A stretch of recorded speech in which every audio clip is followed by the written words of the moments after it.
Hoy vamos a bajar hasta Challenger Deep, el punto más profundo conocido del océano, dentro de la fosa de las Marianas. NOAA sitúa su profundidad en aproximadamente 10.935 metros bajo el nivel medio del mar.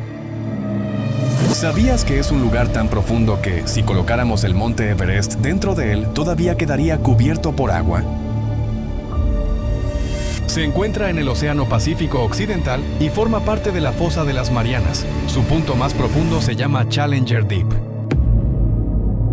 En su punto más profundo, el fondo del océano está aproximadamente a 10.935 metros bajo la superficie. Eso significa más de 10 kilómetros de agua sobre el fondo.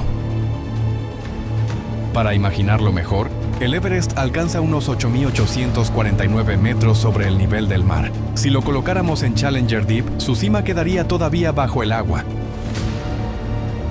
Y cuanto más descendemos, más desaparece la luz. A unos pocos cientos de metros bajo la superficie comienza una oscuridad cada vez mayor, pero en Challenger Deep, la luz solar prácticamente no existe.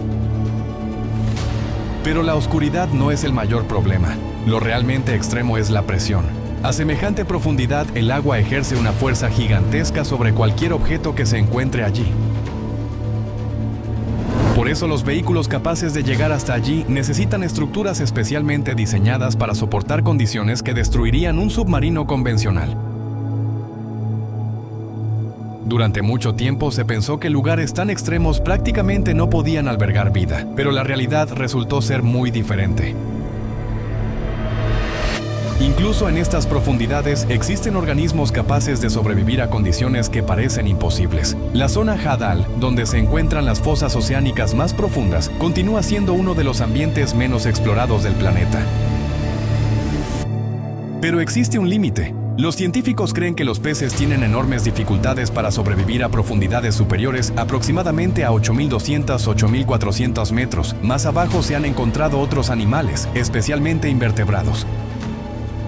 Entonces aparece una pregunta fascinante. ¿Cómo sabemos qué hay allí abajo si es tan difícil llegar? Una de las respuestas está en la tecnología. Los científicos utilizan barcos especializados, sonar, vehículos operados a distancia y sumergibles capaces de soportar enormes presiones. Con estas herramientas pueden estudiar un mundo que durante siglos permaneció prácticamente inaccesible.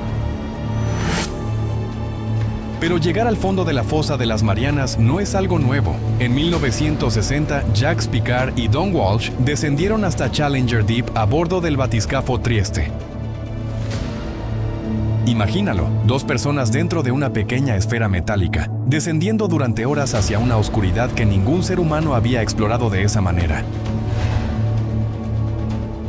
Cuando finalmente llegaron al fondo, descubrieron algo que cambió la percepción sobre ese lugar. Había vida. Incluso allí abajo, donde parecía imposible, existían organismos capaces de sobrevivir.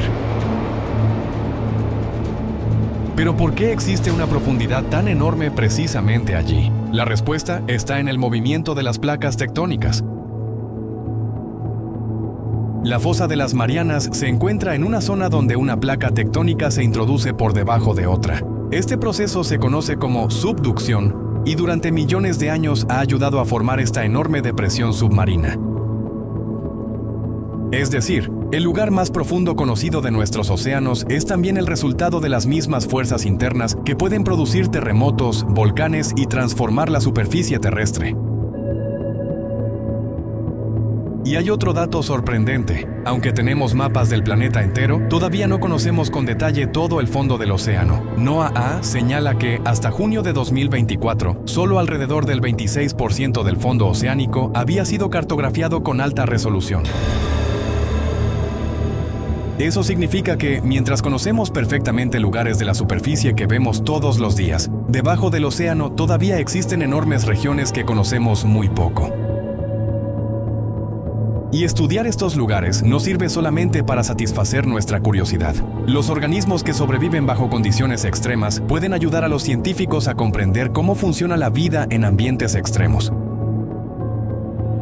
Incluso puede ayudarnos a pensar en una pregunta mucho más grande. Si la vida puede sobrevivir en uno de los ambientes más extremos de la Tierra, ¿podría existir vida en lugares extremos de otros mundos? Challenger Deep está a casi 11 kilómetros bajo el nivel del mar. Allí no hay luz solar, la presión es gigantesca, las temperaturas son extremadamente bajas y aún así, la vida encontró una manera de existir. La próxima vez que mires el océano, recuerda que la superficie que ves es apenas una pequeña parte de un mundo gigantesco. Debajo de esas aguas existen montañas, volcanes, cañones y fosas tan profundas que podrían esconder completamente al Everest. Y mientras seguimos explorando el espacio para descubrir mundos desconocidos, todavía tenemos un planeta entero bajo nuestros pies y bajo nuestros océanos que no hemos terminado de conocer. Quizás lo más sorprendente no sea que Challenger Deep sea el lugar más profundo conocido del océano, sino que la Tierra todavía tenga lugares que parecen de otro planeta y que están aquí mismo, en nuestro propio mundo. Increíble, ¿no?